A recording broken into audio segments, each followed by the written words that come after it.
장애인 문화복지신문 제284호 제7면 기사입니다. 한국만화영상진흥원 청년 장애인 자립 돕는 웹툰 교육 청년장애인 웹툰 아카데미 연합전시회 개최.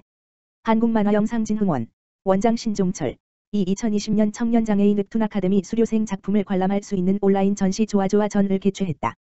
만화가 좋고 웹툰이 좋은, 무엇보다 그림 그리는 것이 좋은 우리 청년들의 지난 1년간 여정을 돌아볼 수 있는 자리로 야외 전시 콘셉트로 준비되었다. 참여 기관별로 총 9기관으로 구성되어 전시관마다 방명록이 준비되었으며 작품별 상세 페이지에 관람객이 축하와 응원의 의미를 담은 좋아요를 직접 남길 수 있어 예비작가를 꿈꾸는 젊은이들과 직접 소통이 가능하다. 올해로 3년차를 맞이한 청년장애인 웹툰 아카데미는 장애인의 웹툰 교육에 대한 접근성을 높이고 잠재력 있는 웹툰 작가를 발굴, 육성하여 장애인의 자립을 돕는 사업이다. 2020년에는 서울, 경기, 부산, 제주, 경남 지역의 9개 장애인 복지관에서 나만의 웹툰 만들기, 웹툰 진로 체험 교육 등 다양한 온오프라인 웹툰 교육을 실시하여 총 418명이 수료하였다. 부산 기장장애인 복지관의 윤진석, 조태성, 황성재 학생은 종이컵 디자인 공모전에서 선정되어 2년간 매월 20만 원의 상금을 지원받게 되었고, 조태성 학생은 흔한 동물원에서 일어나는 흔하지 않은 이야기를 주제로 컬러링북을 출판하여 장애인식 개선 자료로 활용되고 있다. 더원발달지원센터 이종욱 학생은 발달장애인인 내가 웹툰을 한다니까 사람들이 웃었다. 2년간 웹툰을 배우면서 내가 가진 소질을 발견하고 웹툰 교육과 전시회를 통해 웹툰에 대한 열정과 자신감을 가지게 되었고 장래 희망의 웹툰 작가라고 쓰게 되었다. 언젠가 웹툰 작가 이종욱을 만나길 기대한다라고 하였다. 제주도 농아복지관 이상준, 복숭이, 강사는 장애인 웹툰 강의에 처음에는 어수선함에 많이 당황했다. 그러나 강의 중에 학생들이 매우 적극적으로 질문을 하고 표현을 하는 모습을 보며 오히려 내가 명강사들의 특강을 들은 것처럼 많은 것을 얻을 수 있었다며 학생들은 장애라는 병명을 가지고 있었지만 그건 정말 장애가 아니라 평범하지 않은 다른 방향으로의 발전이 아닐까? 라는 생각이 들었다라고 했다. 2021년에는 2개 기관을 추가 지원, 전국 총 11개 청년장애인 웹툰 아카데미를 운영한다. 특히 거동이 불편하거나 시설 접근이 어려운 장애인을 대상으로 찾아가는 웹툰 교육 활성화를 통해 누구나 원하면 웹툰 작가가 될 수 있는 기회를 확대할 예정이다. 한국만화영상진흥원 교육사업팀 최하전 팀장은 장애인들의 웹툰 작가로의 도전을 응원하며 당장의 성과보다 수료생 작품 결과 전시 및 웹툰 관련 기업 연계 등 지속적인 지원을 통해 수료생들의 자립 발판을 위해 최선을 다하겠다라고 말했다. 청년장애인 웹툰 아카데미 온라인 전시 좋아좋아 전과 2021년 수행기관은 한국만화영상진흥원 홈페이지 www.comocan.kr에서 확인할 수 있다. 부천시 1. 맞춤형 평생학습상담 실시. 부천시는 지난 19일 부천시민학습원 이스튜디오에서 유튜브 생방송으로 1. 맞춤형 평생학습상담 온라인 캠페인을 진행했다. 이번 캠페인은 지난해 10월부터 본격 추진한 평생학습상담 사업 활성화를 위한 홍보 활동이다. 캠페인 내용은 슈터뷰, 학습상담이 뭐예요? 학습반디 극장 1. 시민 강사 되다 학습반디 극장 2. 시민 스마트 신세계를 경험하다 등으로 구성해 사업 취지와 이용 방법을 안내하고 학습상담 실제 이용 사례를 소개했다. 평생학습상담은 개인 맞춤형 평생학습 프로그램 정보를 제공한다. 또한 생애 단계 및 라이프 스타일에 따라 생애제 설계를 도모해 생애 목표에 따른 자아실현을 지원하는 사업이다. 평생학습상담 서비스는 평생학습센터인 10개 행정복지센터와 학습반디 매니저를 연계한 26개 주민지원센터에서 이용할 수 있다. 부천시 평생학습센터 김수정 소장은 학습상담이 고령사회, 다양성 추구 사회에서 꼭 필요하지만 평생교육 현장에 구현하기 쉽지 않은 사업이라며 부천시는 전문가 자문을 통해 학습상담의 목표와 프로세스를 체계화하고 매뉴얼 개발 및 학습반디 매니저 상담 역량을 통해 만반의 준비를 했다며 적극 참여를 당부했다. 또한 부천시 평생교육과 신동선 과장은 84만 부천시민 중 학령기를 제외한 70만 명이 자기주도적 생애제 설계를 할 수 있도록 지속적으로 평생학습상담을 지원하겠다고 밝혔다. 부천시 1. 맞춤형 평생학습상담은 사전예약제로 운영하고 있으며 부천시 평생학습센터로 문의하면 된다. 부천시 원민노인복지관, 부천소사로터리클럽 후원으로 독거 어르신 맞춤형 지원.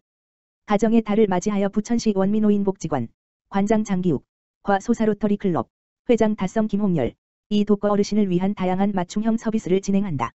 그 일환으로 4월 12일, 월, 갈비탕 150인분 전달식과 4월 23일, 금, 50만원 상당의 해열제 전달식이 진행되었다. 갈비탕 지원은 사회적 거리두기 강화로 다음 달인 5월 10일부터 3주간 진행되며 어르신과 생활지원사가 함께 코로나19로 지친 마음을 달래기 위한 신곡천 꽃길 나들이 후 점심 식사로 따뜻한 갈비탕을 지원받을 예정이다. 부천 소사로터리클럽은 매년 독거 어르신들을 위한 다양한 후원 사업을 추진하여 지역의 취약계층을 위한 봉사와 후원을 실천하여 지역사회에 온기를 더해주고 있다.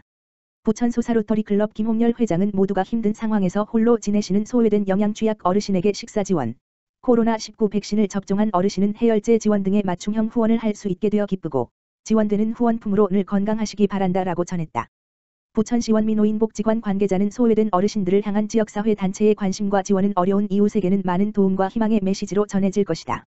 부천 소사로터리클럽 회원들에게 감사의 인사를 전한다고 소감을 밝혔다. 성남시 장애인 바우처 택시 잘 달린다. 교통약자 지원. 성남시는 중증장애인의 이동 편의를 높이고 택시 운수 종사자들의 수요 창출을 위해 도입한 장애인 택시 바우처 이용 횟수가 총 41,546회에 달한다고 20일 밝혔다. 지난 한 해에만 1,769명이 29,157회 이용했으며 지원금도 1억 1,170만 원에 달했다. 올해 1월 전체 심한 장애인으로 대상자를 확대 시행한 후엔 3달 만에 3월 말 현재 이용 횟수가 1만 1,207회에 달했고 이용자도 점차 증가하는 추세이다. 이는 기존 장애인 복지 택시, 특장 차량, 만을 이용했던 것과는 달리 성남시에 등록된 3,595대 모든 일반 택시, 개인/법인을 언제든지 이용할 수 있어 이용 대기 시간이 줄어든 점은 물론 손쉽게 승차가 가능해 이용자의 편의성이 크게 높아졌기 때문으로 분석된다. 장애인 택시 바우처는 성남시에 거주하는 장애 정도가 심한 장애인이면 누구나 성남시에 등록된 모든 택시, 법인/개인을 65% 할인된 요금으로 이용할 수 있는 사업이다. 일반 택시를 대상으로 장애인 택시 바우처 사업을 펼치는 것은 기초자치단체 중 최초이다. 이용자가 장애인 복지카드로 결제하면 자동으로 요금의 35%만 청구되고 나머지 65%의 요금은 성남시가 카드사에 지급하는 방식이다.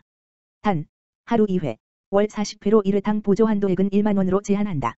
한편 시는 사업 활성화를 위해 모든 택시의 요금 단말기를 최신 사양으로 업그레이드해 오류를 최소화하고 택시 운송업계 직원들의 애로사항 청취와 대상 장애인들을 대상으로 적극 홍보에도 나선다.